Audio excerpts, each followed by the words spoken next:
ওয়াইসি থেকে যেসব তথ্য জানা জরুরি।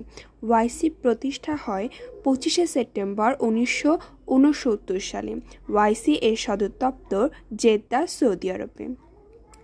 সর্বমোট সদস্য 57টা, এর মধ্যে মুসলিম 49টা এবং অমুসলিম 8টা। সর্বশেষ সদস্য সিরিয়া, যেটা মার্চ মাসে 2025 সালে যোগ হয়। বর্তমান মহাসচিব হুসাইন ইব্রাহিম তাহা। 1969 সালে মুসলমানদের প্রথম কেবলা জেরুজালেম আল আকসাতে অগ্নিসংযোগের কারণে এই সংগঠনটা গঠিত হয়। সাংগঠনিক বিবরণ: এর নাম পরিবর্তন হয় 2011 সালে। প্রতিষ্ঠা মরক্কো, রাবাতে। এর অঙ্গ সংগঠন 11টা, মূল অঙ্গ 13টা। প্রথম মহাসচিব টুকু আব্দুর রহমান। মহাসচিব এর মেয়াদকাল 5 বছর। পর্যবেক্ষক 12টি রাষ্ট্র। দাপ্তরিক ভাষা 3টা।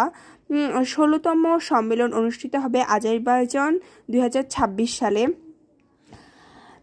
বাংলাদেশ যুক্ত হয় 1974 সালে 32তম দেশ হিসাবে।